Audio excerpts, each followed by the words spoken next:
In the previous segment, I showed you the intriguingly exotic sounding C Lydian hexatonic scale, which we saw was created by combining C major and D major triads into a 6-note entity. I'd now like to show you the flip side of that musical coin, as it were, what is known as the D Mixolydian hexatonic, which, as its name implies, it's very similar to the D Mixolydian mode.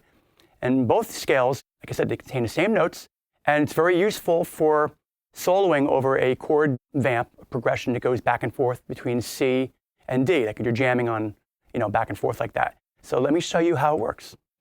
Okay, I previously showed you this position for C Lydian hexatonic, starting on the root note C at the 8th fret. That's 1 octave.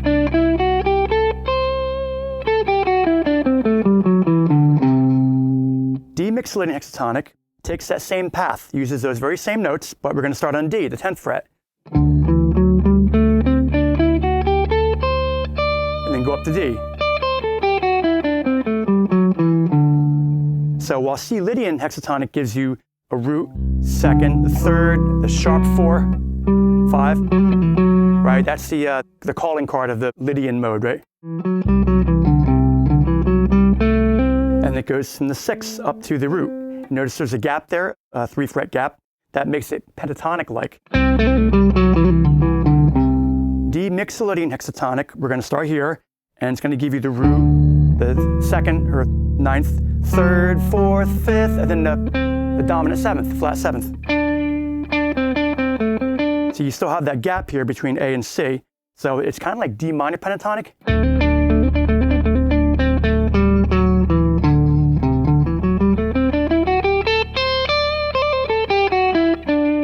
So it gives you the signature notes of D Mixolydian, which are the 3rd, the major 3rd, and then the 7th. And the only thing that's different about it is the D Mixolydian mode has 7 notes. It's one of the modes of the major scale. So here's D Mixolydian.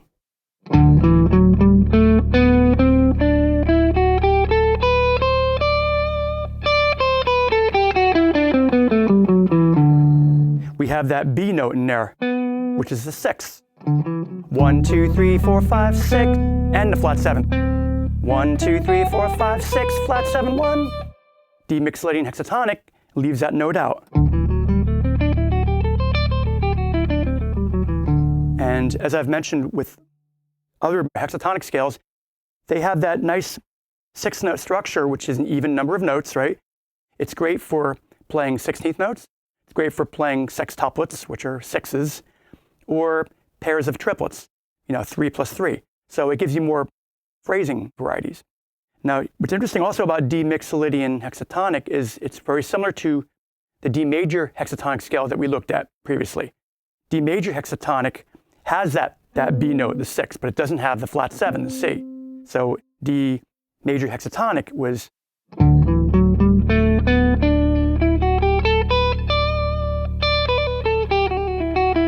right? It's good for getting that Dickie Betts, Allman Brothers type of soloing.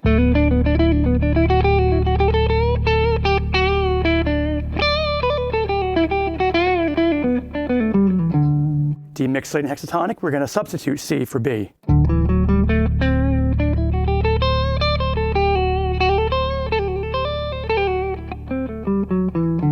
To me, that sounds decidedly more Celtic, for lack of a better term. It brings to mind Irish fiddle tunes, you picture like a leprechaun dancing or something.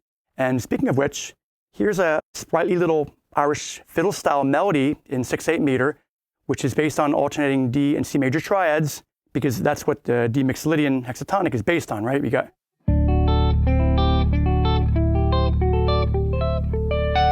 And it goes like this.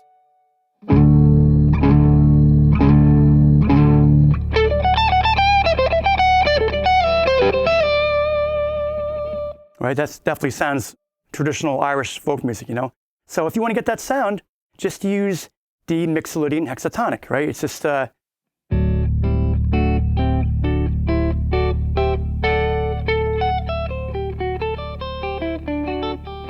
you play them together as a scale.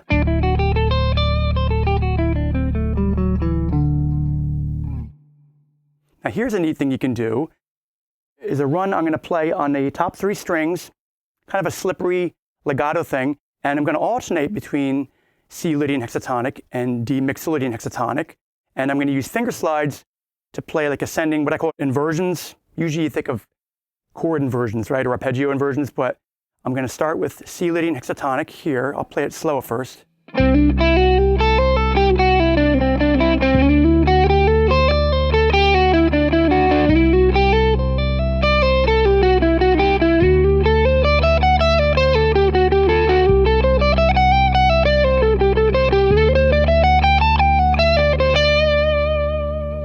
You could hear it, even with that melody, you can just hear. So it has movement, harmonic movement. Here, just played a little faster. 2, 3, 4.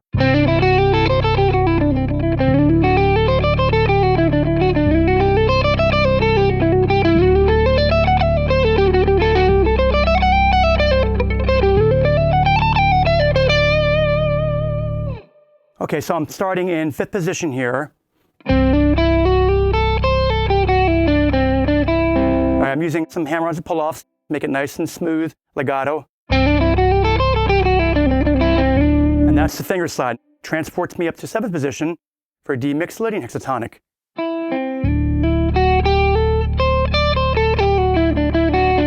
So far it's.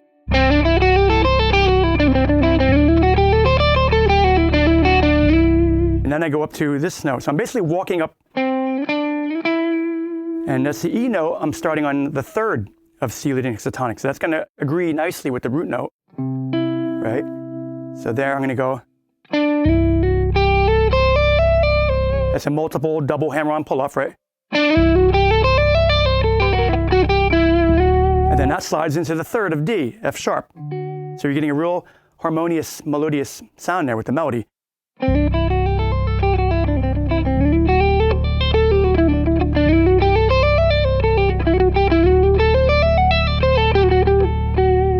Now, instead of doing a finger slide on the G string, for technical reasons having to do with that weird position here, the weird shape, I'm going to do my finger slide on the top string. So after I go,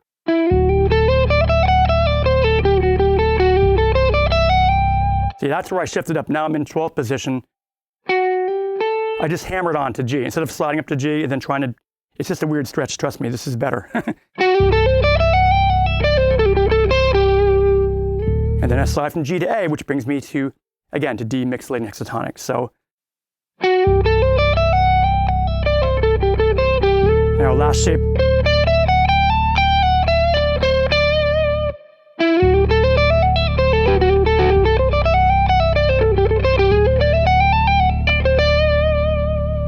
So that gives you a nice climbing melody, right? It goes up, it goes down, and it keeps ascending, but goes back a little bit each time. So interesting melodic contour. That's always a good thing to keep in mind when crafting melodies. And here's one last example. This one is inspired by Jeff Beck, Warren Haynes, and a little bit of Satriani thrown in. That's the players that come to mind and inspired this idea. And you can play this either over a C chord or bass note or a D chord or bass note. And it's kind of a slippery, like a sitar type of thing. So you're going to use a little bit of a bend here.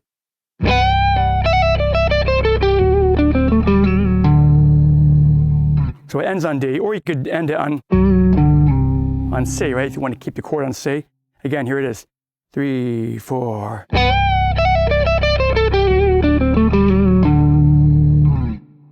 Okay, so I raked into that first note by muting the middle 4 strings with my index finger, and then half step from F sharp to G. That's a little hammer pull. So I slid. As I'm sliding, I give it a little yanked bend. That gives it the Indian sitar type of sound. And then do the same thing an octave lower. I think I might have pushed it when I did this one. Yeah, I pushed this one. And then yanked that one downward. You gotta be careful. If you push on the A string, you might go off the side of the fretboard. You certainly wouldn't want to push.